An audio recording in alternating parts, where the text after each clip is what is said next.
नमस्कार मित्रांनो, मंथन चॅनलमध्ये आपलं स्वागत आहे. म्हणतात ना, कुणाचा कशाचा रोप, कशाला कोणाचा रुबाब, कुणाला कशाचा रुबाब. रुबाबामध्ये सर्वसामान्य माणसाला विठीस धरलं जात आहे. ज्या पद्धतीनं एक सरकारी कर्मचारी म्हणून जबाबदारी आपण घेतो, पण त्या सरकारी कर्मचारी म्हणून जेव्हा आम्ही जबाबदारी घेतो ना, ती जबाबदारी ही समाजाच्या विकासासाठी आहे, समाजाच्या प्रश्नासाठी, हे मात्र आम्ही विसरून जातो. आणि नाही त्या वादात आम्ही पडून आमच्या सरकारी जी काही जबाबदारी आहे त्याचा खाक्या हा समाजात दाखवण्याचा प्रताप नेहमी घडतो. असे अनेक प्रसंग आहेत, अनेक विषय आहेत की ज्या ठिकाणी अशा सरकारी अधिकारी असल्याचा जो रुबाब आहे तो रुबाब दाखवण्यात आला आहे आणि सर्वसामान्य माणसाला विटीस धरण्यात आलं आहे.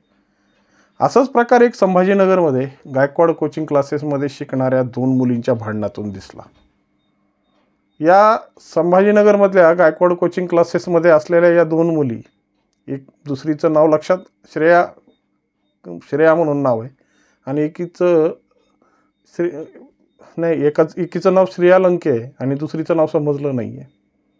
परंतु श्रेया लंके आणि त्या मुलीच्या माध्यमातून जी काही विकोपाला भांडणं गेली आणि त्या पालकवर्गाने जी खाकीची खाक्या आहे, म्हणजे त्या श्रेयाचे कोणीतरी नातेवाईक का काका पोलीस विभागात PI म्हणून काम करत आहेत आणि त्या काकांचा जो आविर्भाव आहे, काका ज्या पोस्टवर आहेत त्या पोस्टचा जो आविर्भाव समाजात किंवा त्यांच्या मैत्रिणीमध्ये दाखवण्याचा जो श्रेयाचा प्रकार आहे, खऱ्या अर्थानं आज ती समाजाला लागलेली खूप मोठी कीड आहे. कारण की ज्या पद्धतीनं आज एखादा अधिकारी होतो, तो अधिकारी प्रश्न सोडवण्यासाठी होतो, जनतेची हितं जपण्यासाठी होतो, जनतेमध्ये भयमुक्त वातावरण करण्यासाठी होतो. मात्र आजच्या परिस्थितीत या पदाचा कशा पद्धतीने गैरवापर चालला आहे ना, ते सातारा पोलीस स्टेशननं चांगल्या पद्धतीने टिपलं आहे. परंतु टिपलं, पण त्याच्यावर काही भूमिका अजून घेतलेली नाही आहे. वास्तविक स्वरूपात ज्या परिस्थितीत ती फॅमिली जी सातारा परिसरमध्ये राहते, त्या फॅमिलीवर ज्या पद्धतीचे अमानुष पद्धतीचे अत्याचार, फक्त आम्ही काहीतरी एक शासनाच्या दरबारी आम्ही एक काहीतरी आमची वर्णी आहे, आम्ही एका पदावर आहेत, त्या पदाचा दाख दाखवण्यासाठी केलेला जो तो कृत्य हे इथपर्यंत जावं की त्या पालकांना घरी जाऊन मारहाण करण्यापर्यंतचा विषय पुढे यावा, ही खऱ्या अर्थानं खेदाची गोष्ट आहे. परंतु ही एक रूपक किंवा एक उदाहरण म्हणून पाहूया. पण असे अनेक प्रकरणं महाराष्ट्रात रोज घडत आहेत आणि रोज आम्ही अनुभव घेतो या गोष्टीचा. कारण की कोणाची तरी महाराष्ट्र शासन नावलेली गाडी असते, कुठं रस्त्यावर उभी असते, कोणाची तरी महाराष्ट्र शासन नावाची गाडी भर वेगानं रस्त्यावर जात असताना कसल्याही पद्धतीचा विचार करत नाही. कोणाच्यावर तरी कुठंतरी काम आपली बाजू कमकुवत असेल की त्या बाजूवर आपली बाजू भक्कम करण्यासाठी मग मी या पदावर आहे, या पद्धतीची बाजू मांडतानाही आपण अनेकदा अनुभव घेतला असेल. असे अनुभव दिवसभरात अनेक जणांना अनेक प्रकारे येतात.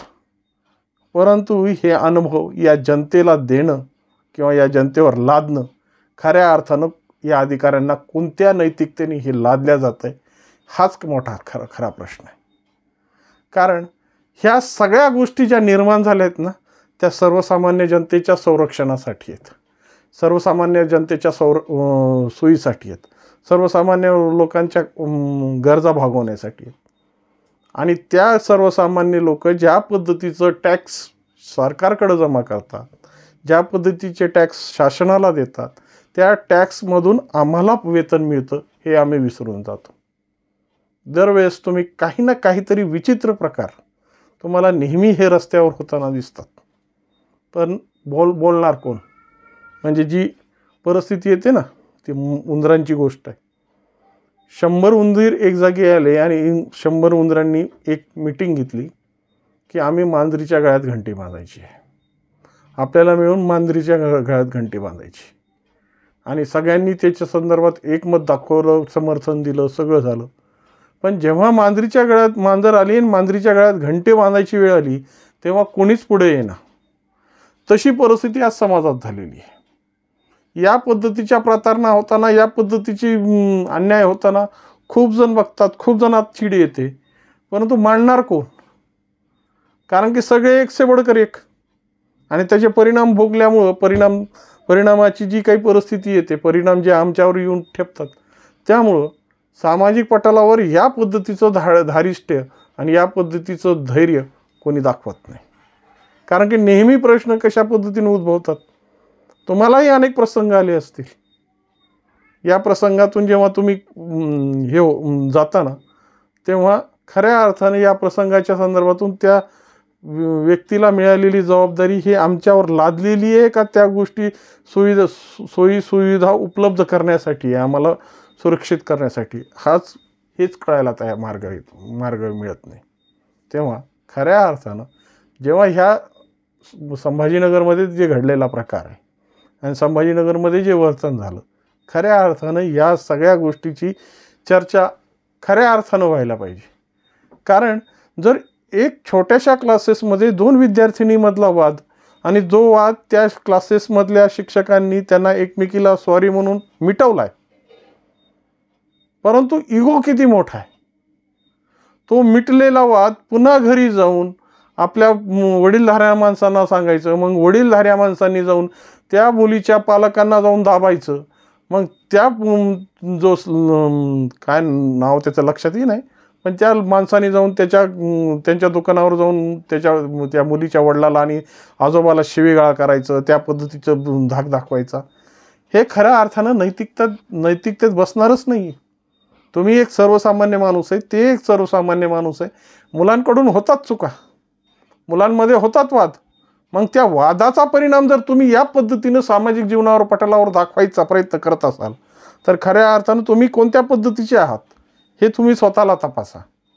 त्या लंके फॅमिलीनी ज्या पद्धतीची परिस्थिती त्या पीडित मुलीसोबत केली आहे ना, त्या पीडित मुलीवर अन्याय केला आहे ना, आणि तिच्या घरच्या लोकांवर जो काही तुमचा शासकीय दरारा दाखवण्याचा प्रयत्न केला आहे ना, ते कुठंही नैतिकतेला पटणारं नाही आहे।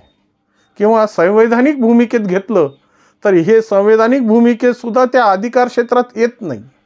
कारण की तुम्हाला दिलेली नोकरी ही सर्वसामान्याच्या हितासाठी आहे, सर्वसामान्य माणसाच्या रक्षणासाठी आहे, आणि त्या रक्षणाच्या ऐवजी तुम्ही समाजात ज्या पद्धतीची दहशत निर्माण करता, ज्या पद्धतीचा तुमचा रुतबा वापरायचा प्रयत्न करताय ना, ते खऱ्या अर्थानं त्याचा केलेला हा गैरमार्ग आहे। आणि या गैरमार्गाला खऱ्या अर्थानं जनतेने कुठेही कोणत्याही पटलावर स्वीकार करू नये। कारण की असे अनुभव तुम्हाला येत असतील ना, तर रोका, बिनधास्त रोका। कारण ह्या सगळ्या गोष्टी आम्ही त्यांना दिलेल्या आहेत, त्या आमच्या संरक्षणासाठी दिलेल्या आहेत, शासकीय सेवा पोहोचवलेल्या आहेत की ही सगळी यंत्रणा चालवण्यासाठी पोहोचवलेल्या आहेत का या गोष्टीचा आपल्या पद्धतीनं वापर, आपल्या प्रतिष्ठेसाठीचा वापर, आपल्या भूमिकेसाठी वापर कोणी शिकवलं आहे? आणि शेवटी हे सगळं आम्ही सहन करतोत ना, हे सहन करण्याचे परिणाम आम्हाला असे भोगावे लागतात। कारण की आम्ही नेहमी परिणामांची चिंता करतो। सध्याच्या परिस्थिती जाऊ द्या, जर एखादा कोणी आला आणि मी या पदावर आहे होत इथून, तर आपण त्या पदाचा मान राखून आपण गच्चूप उठून जातो। पण ती नैतिकता आहे का त्या संदर्भात? ती गोष्ट त्याचा तो म्हणण्याचा अधिकार त्याच्यात आहे का? कारण की हे जरी त्या पदावर कार्यरत असतील, त्या पदाचा त्यांनी वसा घेतलेला असेल, पण ती वसा त्यांच्या कर्मक्षेत्रासाठी आहे, त्यांच्या कार्यकिर्दीसाठी आहे, जनतेवर धाक दाखवण्यासाठी नाही आहे। आणि अशा पद्धतीचे ते निरर्थक धाक समाजात निर्माण करून आज ज्या पद्धतीचा बडगा समाजात वापरतायत ना, खऱ्या अर्थानं त्या बडगा वापरणाऱ्यावर शासनाने योग्य ती कारवाई केली पाहिजे। कारण शासकीय भूमिकेत आणि न्यायिक भूमिकेत जेव्हा आम्ही उतरतो, तेव्हा आम्हाला जात नसते, पंथ नसतो, असते ते फक्त कर्तव्य, आणि कर्तव्याला जागणारी लोक आम्हाला हवी आहेत, कर्तव्याचा माज दाखवणारी लोक नको आहेत। त्यामुळं या कर्तव्याला जागणारी लोक व्हा, समाजावर अशा पद्धतीच्या भूमिका मांडून अशा पीडित लोकांना तुम्ही पीडित करण्याची जी भूमिका दाखवतायत ना, खऱ्या अर्थानं हाच विषय माणुसकीला काळिंबा पासणार आहे।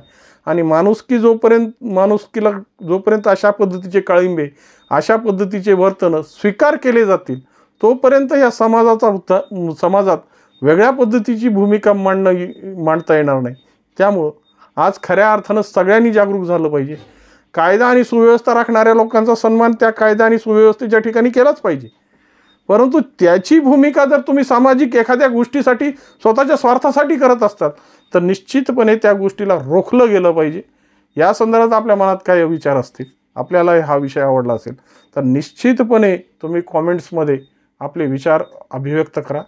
आणि विषय आवडला असेल तर लाईक, सबस्क्राईब आणि शेअर करायला विसरू नका. नमस्कार.